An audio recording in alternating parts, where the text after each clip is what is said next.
I am the stone that the I saw this video on Facebook a few days ago that listed a bunch of cartoons with black protagonists in them, and it really made me realize how many of these shows just flew under the radar. When I was coming up, there weren't a lot, but there were a few that we could identify with, like The Proud Family, or Static Shock. Oh hell, we loved the hell out of Static Shock and his little white whipping boy. Laser vision?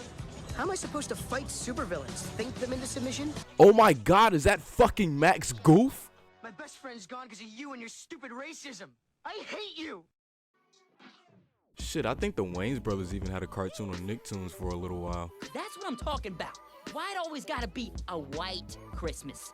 How come Santa don't come down the chimney on Kwanzaa Eve, leaving bean pies? Okay, we're done here. Every Black History Month in school, and I mean every single one, we watched Our Friend Martin, an hour-long movie from 1999 about two kids who travel back in time to different points in Dr. Martin Luther King's life in order to learn about his life and contributions to American life. I'm actually surprised that no one talks about this special, like, at all. It's like they got every single working black person in Hollywood to be in this shit. I see you, Angela Bassett, aka BoJack Horseman's movie publicist.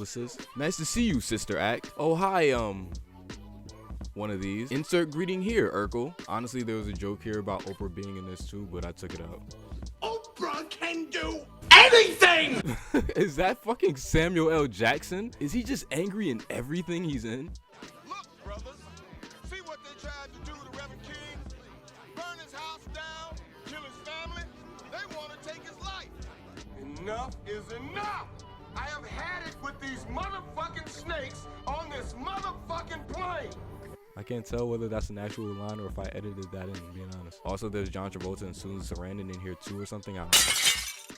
Yo, don't be dissing my niggas, dog. This is probably the worst possible video for me to make that joke in. The main character is Miles, who's a likable kid, but you can tell he's written to be horrendously 90s. Later, Mom. I'm history. I'm so funny. We see Miles going to a school which just so happens to be named Martin Luther King Jr. Middle School on what seems to be his normal daily routine. We meet his bully, best friend, and love interest-ish? I don't know, they don't really mention that he likes her again after this line. All right. Love that last. She don't wanna you, nigga. She don't wanna you, you little dick, musty ass, broke ass nigga. What is wrong with me today? That bully must be a natural born asshole. They even got him pushing some random black kid in the background that's never been brought up again. And no, that's not even for a joke. Like some animator just went, watch this. While they kinda laid on a little too thick, they have Miles be really oblivious to what people of color can actually do with their lives, as he wants to be a baseball player. Get real. When you're living in color, Of course he doesn't listen and wants to do things his way. I'll take my chances my way. Didn't edit that. Miles and his class take a trip to a museum of Martin Luther King Jr.'s house, where him and his friends meet Whoopi Goldberg, who runs the museum, I'm guessing. She lets Miles and his best friend Randy poke around in Martin's room. She winds up one of his old watches while they're in there and... Oh, here it goes. What are you doing? Mrs. Peck said the house was magic, right? Miles, she's just messing with us. Adults say stuff like that all the time. What fucking adult? This takes us to the time traveling part of the film, which takes up most of it. The two find themselves on a field with a young Martin Luther King Jr. and his two white friends, the Dale brothers, who were in the middle of a baseball game. In my book, he was the greatest slugger of all time. He hit more home runs than Babe Ruth. 755. Oh, right. I bet you're gonna tell me he's colored too. Oh yeah, be prepared. There's a ton of those on the nose jokes in here that'll make you go, oh you guys. Man, you're a total slave to that business of yours. As you'll soon find out, this house is very unique. Magical even. Like we said, it's not like that where we're from. So exactly where's that? Out of town. Way out of town. Way out of town. Way out of town.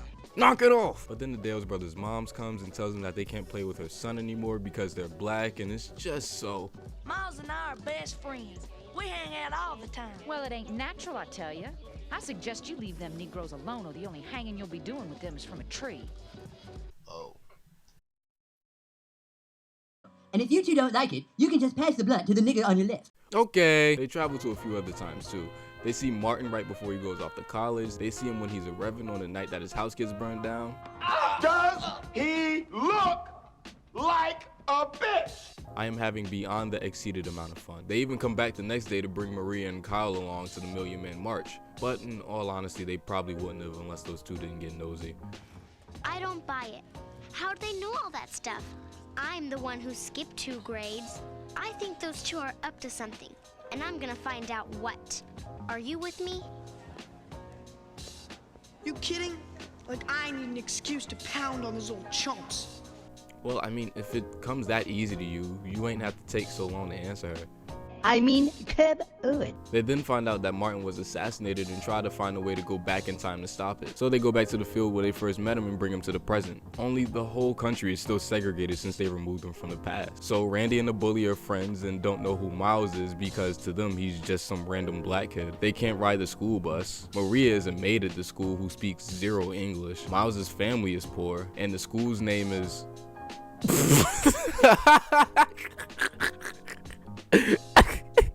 Okay, that's not funny. The film really gets mature when Martin realizes that in order for things to get better, he has to go back in time regardless of what could possibly happen to him. And as a kid, I thought this was one of the saddest fucking things I've ever seen.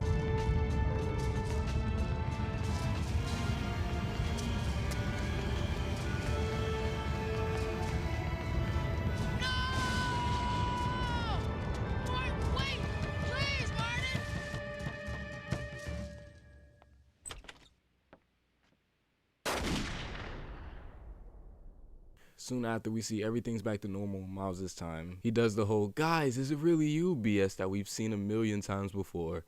Maria, speak to me. Say something. Something. There. Are you happy? Bitch. I don't know, after all these years, I still like this special, even as a freshman in college. It's not extremely well written or anything, but you can tell where the creator's heart was. The animation's even pretty nice with a sharp comic book style and a lot of character movement, even if it does get a bit awkward sometimes. I must say, this is some great animation for Deke. Really appreciate how the film doesn't sugarcoat segregation that much. It even goes as far as to show actual live action footage with some pretty effective animation and camera angles. And this isn't just once, this is done multiple times, and I think it's great that they're so bold about it. Miles and Randy complaining about how all this stuff isn't right can get a bit redundant, but it's effective. If there's anything that grinds my nerves, it's the damn outdated slang. You can really tell this is an educational 90s film. This is major magic time. Own it. Come on, let's scoop the 411. Radical. Talk to the hand, Kyle. Excellent. Excellent. Excellent.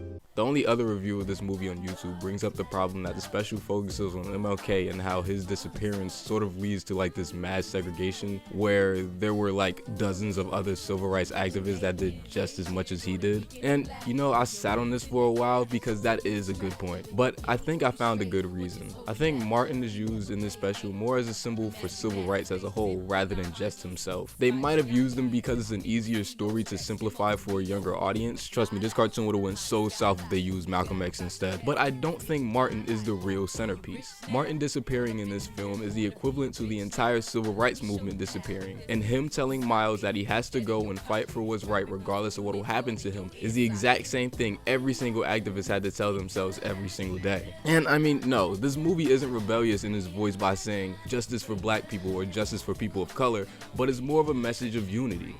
Yeah, he's really doing a lot for black people. He's much deeper than that. I mean, he's on this planet for all of us. He's about what's right for everybody of every color, because Dr. King's about equality for humanity. That is probably the best lesson you could teach kids. Stand up for what's right, stand up for everyone. And if you don't, then who else will, right? Unless someone like you cares a whole awful lot, nothing's going to get better. It's not. Somebody's got to start the change. I can't breathe.